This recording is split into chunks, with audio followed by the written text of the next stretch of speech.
Hi, I'm Donalyn Miller, and this is the Book Whisperer, Back to the Books.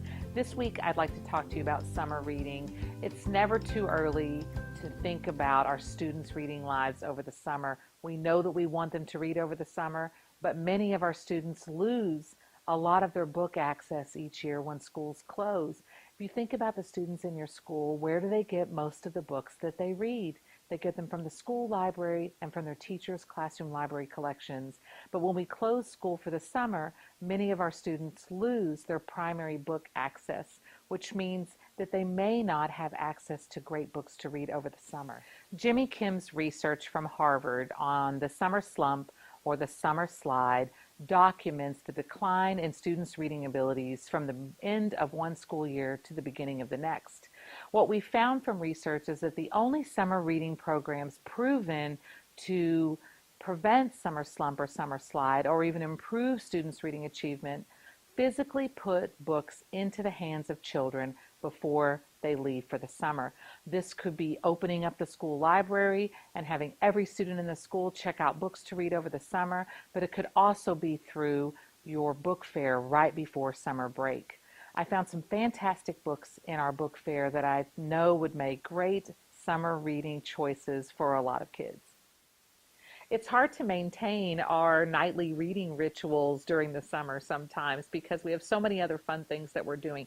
Kids are going to camp, we're going on vacations, but I think there are some sneaky ways we can get that reading in every single day that are fun for kids. I recommend to parents that they use those pockets in the back of the car seats to throw magazines and other fun books that could be read on road trips. I find the Weird But True books fun for the whole family. Kids can read different fascinating facts about animals, and we know that National Geographic's research and their visuals are top-notch. Speaking of road trips, here's a great summer read that's about a road trip, How to Avoid Extinction by Paul A. Campora. I think this would be a wonderful read for 5th through 9th graders. It's about a young boy named Leo who is struggling after the death of his beloved grandfather. He's particularly concerned about his grandmother, who seems to wander off more. She seems to resist how she's losing a little bit of her independence. And one day, Leo's grandmother takes off on the road trip of her dreams that she was never able to complete with her husband. Leo and a group of his friends and family chase after his grandmother all the way across the country. There are poignant moments. There also is a lot of humor in this book, and it's a great multi-generational story to share. The last book I'll share with you this week is The Sweetest Sound by Sherry Winston. This book features a young girl named Cadence. Her mother left her to pursue her dream of becoming a musician. Cadence loves to sing, but she's also shy, and so she's never sung in public until a recording of her singing voice slips out and she's asked to either sing or deny that the recording is hers. It's a wonderful book about finding your voice, about finding your power, about what it means to be brave and courageous when you don't feel brave.